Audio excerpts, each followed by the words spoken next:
Envie d'un séjour, d'une croisière, d'un circuit, d'une escapade de quelques jours? Seul, en famille ou en groupe, notre spécialité, le voyage sur mesure. Notre seul objectif, le voyage de vos envies. Objectif Voyage, 6 rue Georgin, place du Marché Couvert, Épinal Centre-Ville.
On avait mal commencé, on avait des petits problèmes d'effectifs au début, on perd 2 matchs, ça nous a coûté cher.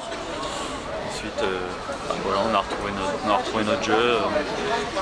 Voilà, c'était le début de la saison qui était un peu plus dur, mais là on a retrouvé notre jeu, on avait à cœur de bien jouer, peu importe même si on était déjà éliminé, il faut qu'on se prépare pour ce qui est le plus important pour nous, la Ligue Magnus. Donc voilà, on prenait ça comme une préparation, on a fait tourner un petit peu tout le monde et tout le monde a joué, c'est une bonne augure pour la suite. T'as scoré, c'est toujours bon pour la confiance? Ouais, ça fait toujours plaisir, mais après c'est pas forcément mon rôle principal, donc oui c'est un petit bonus, c'est toujours sympa, mais on a plus une tâche défensive et c'est là-dessus qu'il faut qu'on se concentre en priorité. Bon, Briançon, Thibaut Farina disait que ça pourrait être un match piège face à un mal classé qui cherche un match référence. Qu'est-ce que t'en penses? Ouais, c'est sûr et certain. De toute façon, le classement est 3 journées, donc ça veut rien dire. Ça veut rien dire du tout.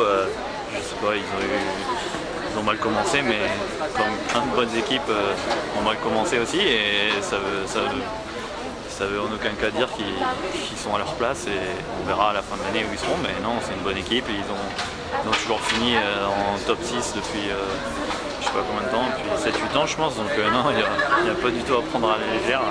Il n'y a aucune petite équipe, on le sait déjà, et surtout Briançon qui à mon avis n'est pas à leur place. On va pas prendre à la légère, c'est sûr et certain, parce que tous les points coûtent cher. En Ligue Magnus, on voit bien en classement.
du bien au moral, surtout après le début de saison un peu en deçà qu'on a eu. On a gagné des matchs, après on a perdu des matchs un peu compliqués, de larges victoires pour les adversaires. Je pense à Amiens. Donc on avait un peu un goût de revanche sur ce match-là, sur le match aller de la Coupe de la Ligue. Bon, ce soir, vous avez mené au score dans le premier tiers. 3-2, c'est un score logique? Score logique, oui et non, parce que il me semble qu'il y a un but un peu non validé par l'arbitre au premier tiers pour eux. Donc ça aurait pu basculer dans les deux sens ce soir. Ça bascule dans le nôtre, tant mieux. Il y a beaucoup de surprises ce soir, hein. Strasbourg qui gagne contre Rouen notamment. Amiens ce soir qui avait la possibilité de passer et qui s'incline contre vous. C'est une compétition vraiment très indécise. Je la prends, je suis un peu surpris. Strasbourg fait un gros début de saison, mais ouais, surpris qu'ils battent Rouen parce que Rouen c'est quand même fort. Après bon, Rouen a quand même eu 5 matchs je crois à l'extérieur là, enfin 3-4 matchs d'affilée là en moins de 6 jours je crois.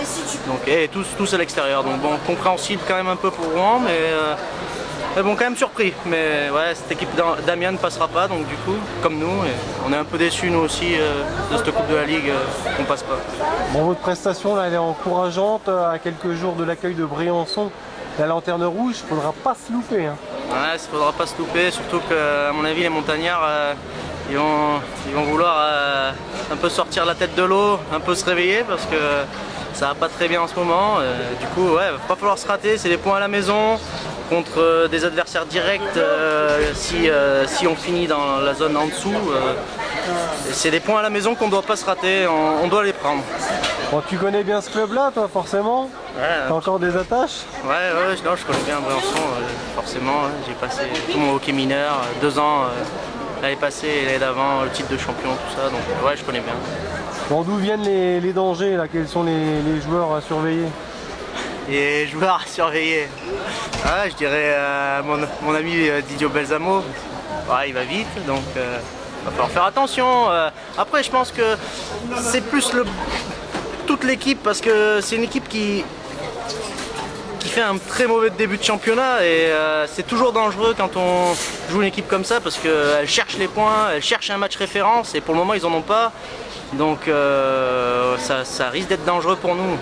C'est des matchs pièges.